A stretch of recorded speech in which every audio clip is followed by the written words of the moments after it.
Hello friends, welcome to Insight Maths. दोस्तों, आज की इस वीडियो में हम लोग बात करने वाले हैं बीएड सेमेस्टर 4 के एक काफी इंपॉर्टेंट टॉपिक के बारे में, जिसका नाम है एनसीईआरटी। तो चलिए आज की इस वीडियो को शुरू करते हैं। सबसे पहले हम लोग बात करेंगे कि इस एनसीईआरटी का फुल फॉर्म क्या होता है। तो देखिए, एनसीईआरटी का फुल फॉर्म है national council of educational research and training. यानी कि ये एक ऐसा काउंसिल है जो किस पे काम करता है कि हमारी जो एजुकेशन की फील्ड है उसमें क्या क्या रिसर्च हो रही है या फिर जो क्या क्या ट्रेनिंग हम लोग दे रहे हैं उसके ऊपर ये काम करता है। ये जो एनसीईआरटी है ये एस्टेब्लिश हुआ था नई दिल्ली में ऑन 1 सितंबर 1961। ये आप ईयर याद रखिएगा, आपको एग्जाम में काम आएगा। ठीक है, तो ये 1961 में एस्टेब्लिश हुआ था दिल्ली में। अब इसका काम क्या है? इसका काम ये है कि ये असिस्ट और एडवाइस करता है। ठीक है, असिस्ट और एडवाइस करता है किसको? हमारी सेंट्रल गवर्नमेंट को, हमारी स्टेट गवर्नमेंट को। अब असिस्ट और एडवाइस किस चीज में करता है, यानी कि हाँ वो जो एडवाइस दे रहा है तो वो दे किसको रहा है? पहली बात तो सेंट्रल गवर्नमेंट को और स्टेट गवर्नमेंट को। लेकिन किस चीज के बारे में एडवाइस करता है? Policies and programmes for improving quality in school education.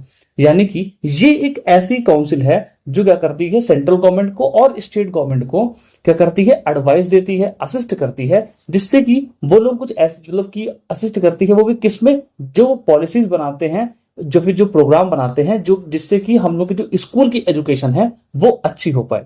ठीक है, तो अगर आसान भाषा में समराइज करके इसको बताएं तो ये एनसीईआरटी क्या है? एक ऐसी संस्था है जो कि हमारी स्टेट गवर्नमेंट को और सेंट्रल गवर्नमेंट को एडवाइस करती है, असिस्ट करती है, जिससे कि हम लोग क्या कर सके, हमारे जो स्कूल है उसमें जो क्वालिटी ऑफ एजुकेशन है वो बेहतर कर सके। इसकी स्थापना कब हुई थी? 1961 में हुई थी, नई दिल्ली में, 1 सितंबर को। ठीक है, तो चलिए ये तो हमारा एक बेसिक सा इंट्रोडक्शन हो गया एनसीईआरटी का। अब हम लोग बात करेंगे इसके ऑर्गेनाइजेशन ऑफ एनसीईआरटी पर। ऑर्गेनाइजेशन ऑफ एनसीईआरटी का मतलब है कि ये कैसे कैसे मैनेज होती है, फिर इसमें कितने कितने पार्ट्स हैं। देखिए, अगर हम बात करें ऑर्गेनाइजेशन ऑफ एनसीईआरटी की तो इसमें मेनली देखा जाए तो दो पार्ट है, या फिर ऐसे कह लें कि दो बॉडी होती हैं। पहला जो इसमें है वो होता है हमारा जनरल बॉडी, और जो दूसरा है वो है एग्जीक्यूटिव बॉडी।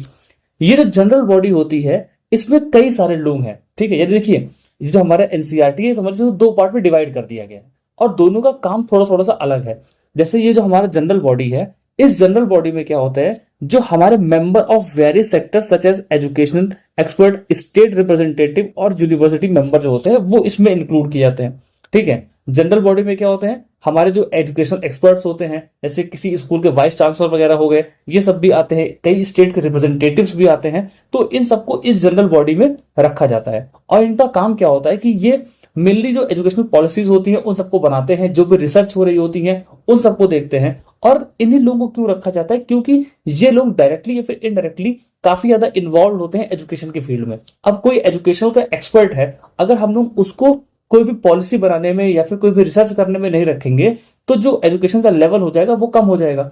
ठीक है, तो हम लोग ऐसे लोगों को इस मतलब जनरल बॉडी में रखते हैं जो कि एजुकेशन की फील्ड से डायरेक्टली कनेक्टेड है। जैसे किसी स्कूल के प्रोफेसर हो गए, वाइस चांसलर हो गए, कोई डीन है, तो इस तरह के लोगों को हम लोग इस जनरल बॉडी में रखते हैं और इसका काम होता है कि जो भी पॉलिसीज बनानी है, कोई चेंज करना है तो उसमें ये लोग एडवाइस करते हैं। उसके बाद हमारा आता है एग्जीक्यूटिव बॉडी। और ये एग्जीक्यूटिव बॉडी क्या होती है? इसमें कौन कौन होते हैं पहले इस पे बात कर लेते हैं। इसमें डायरेक्टर ऑफ एनसीईआरटी होते हैं, सीनियर ऑफिशियल्स होते हैं और representative from the ministry of education, यानी एजुकेशन जो मिनिस्ट्री है हमारी उसके कई सारे रिप्रेजेंटेटिव होते हैं, एनसीईआरटी के डायरेक्टर होते हैं और भी कई सारे लोग होते हैं। और इनका काम जो होता है वो मेनली होता है एग्जीक्यूशन का। ये लोग फंड्स वगैरह को देखते हैं कि जो भी पॉलिसीज वगैरह है उसमें कैसे एग्जीक्यूट कराना है, कैसे फंड्स कहाँ से लेकर के आने हैं, फिर कैसे डिस्ट्रीब्यूट करना है इन फंड्स को। तो ये सारा काम किसका होता है? इस एग्जीक्यूटिव बॉडी का होता है। तो ये तो हमारी ऑर्गेनाइजेशन की बात हो गई। अब हम लोग को जो मेन फोकस करना है वो है ऑब्जेक्टिव ऑफ एनसीईआरटी पर, क्योंकि ये ऑब्जेक्टिव ही आपके एग्जाम में अधिकतर पूछा जाता है। तो देखिए, ऑब्जेक्टिव ऑफ एनसीईआरटी में सबसे पहला है हमारा करिकुलम डेवलपमेंट का। यानी कि ये जो हमारी एनसीईआरटी है इसका मेन जो काम है या फिर जो काम क्या करती है वो है करिकुलम डेवलपमेंट का। करिकुलम डेवलपमेंट इसलिए क्योंकि देखिए, हम लोग चाहते हैं कि जो बच्चों का डेवलपमेंट हो वो होलिस्टिक डेवलपमेंट हो। ठीक है, हम चाहते हैं कि जो बच्चों का डेवलपमेंट है वो कैसा हो? होलिस्टिक डेवलपमेंट हो, ऑल राउंड डेवलपमेंट हो। तो उसके लिए सबसे जरूरी चीज जो है वो है हमारा स्कूल का करिकुलम। क्योंकि देखिए, बच्चा अपने दिन भर के लगभग 7 से 8 घंटे कहाँ बिताता है? स्कूल में। ठीक है, तो हम लोग अगर उसकी स्कूल की जो एजुकेशन है वो और उसमें वो लोग क्या चीजें सीख रहे हैं अगर उसको अच्छा कर लेंगे तो काफी हद तक हम लोग उनको बहुत सारी अच्छी चीज सिखा पाएंगे। ठीक है, तो जो एनसीईआरटी है उसका मेन जो काम रहता है वो है करिकुलम डेवलपमेंट का। उसमें क्या क्या चीजें करनी है, क्या क्या रिव्यूज करने हैं, क्या क्या चीजें हमको हटानी है, क्या ऐड करना है। ठीक है, तो ये सब चीजें हमारा एनसीईआरटी देखता है। उसके बाद है एजुकेशनल रिसर्च। ठीक है, अब देखिए एजुकेशन ऐसी चीज है जो लोग कॉन्टिन्यूसली चेंज होती रहती है, और ऐसे कह ले कि बच्चे जो है वो कॉन्टिन्यूसली चेंज होते रहते हैं। फिर एग्जाम्पल के तौर पे देखें तो आज से 10 साल पहले, 20 साल पहले जो फोन है वो उतना ज्यादा अवेलेबल नहीं था, या फिर जो टेक्नोलॉजी है वो उतना ज्यादा अवेलेबल नहीं थे लोगों के पास। ठीक है, लेकिन आज के बच्चे जो है वो मोबाइल फोन से, इन सब चीजों से काफी ज्यादा अटैच्ड हो गए हैं।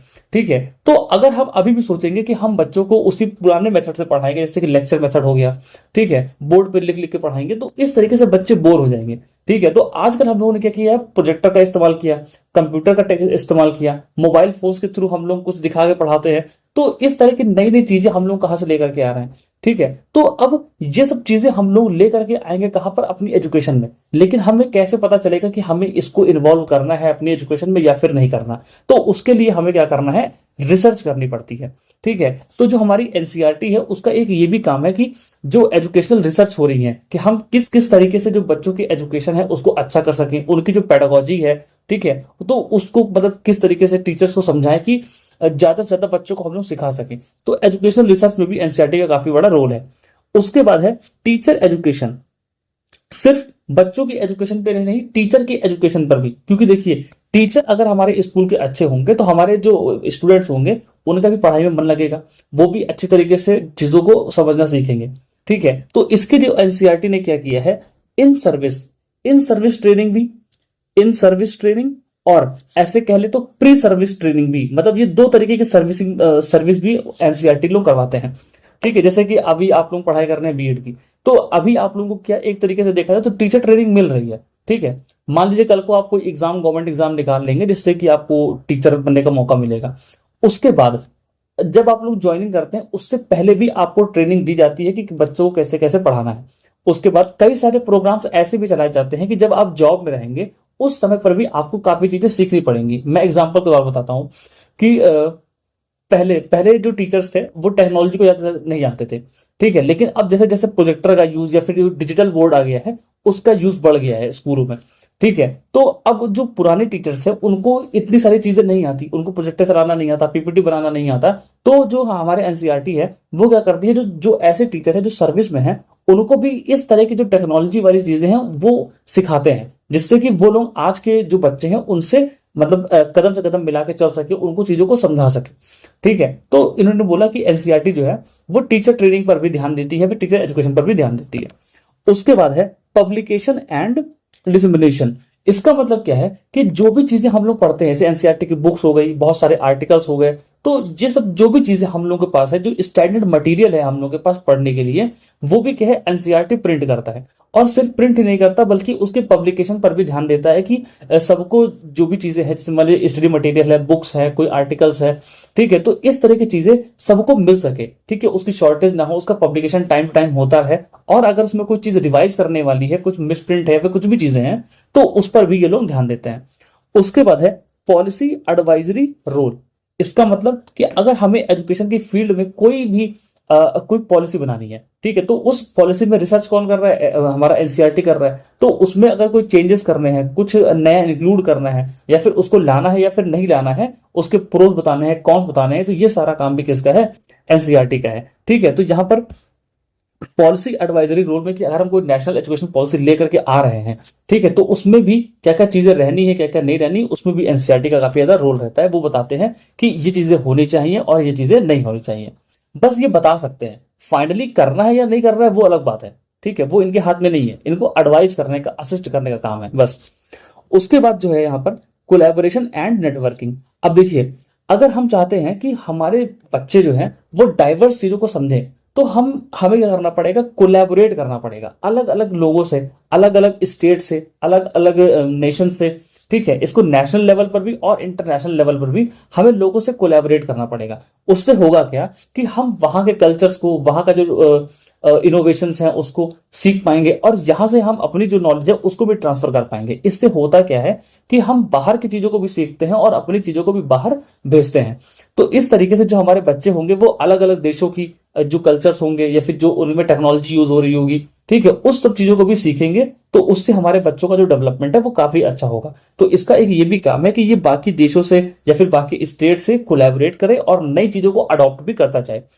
उसके बाद है सपोर्ट टू स्कूल। उस देखिए हमें क्या करना है कि सिर्फ ये नहीं कि हमने बना लिया और सरकारी स्कूलों में ही हम सिर्फ चीजें करते रहेंगे, ऐसा नहीं होता। हम प्राइवेट स्कूलों को भी सपोर्ट करते हैं, ठीक है, और जो हमारे गवर्नमेंट कॉलेजेस हैं, गवर्नमेंट स्कूल्स हैं, उन सबको भी सपोर्ट करते हैं। अगर कहीं पर पेडागोजिकल कोई इश्यू आ रहा है, कोई नया इनोवेशन हुआ है जिससे कि हम बच्चों को सिखा सके अच्छे तरीके से, ठीक है, कैसे असेसमेंट करना है, कैसे एग्जामिनेशन होंगे, तो इन सब तरीकों से भी हम क्या करते हैं, स्कूल को हेल्प करते हैं। कोई टेक्नोलॉजी दे रही है तो इस तरीके से हम लोग स्कूल को हेल्प करेंगे जिससे कि हमारे जो बच्चे हैं उनका डेवलपमेंट हो पाए। तो ये कुछ ऑब्जेक्टिव हैं एनसीईआरटी के जो कि आपको पता होना चाहिए।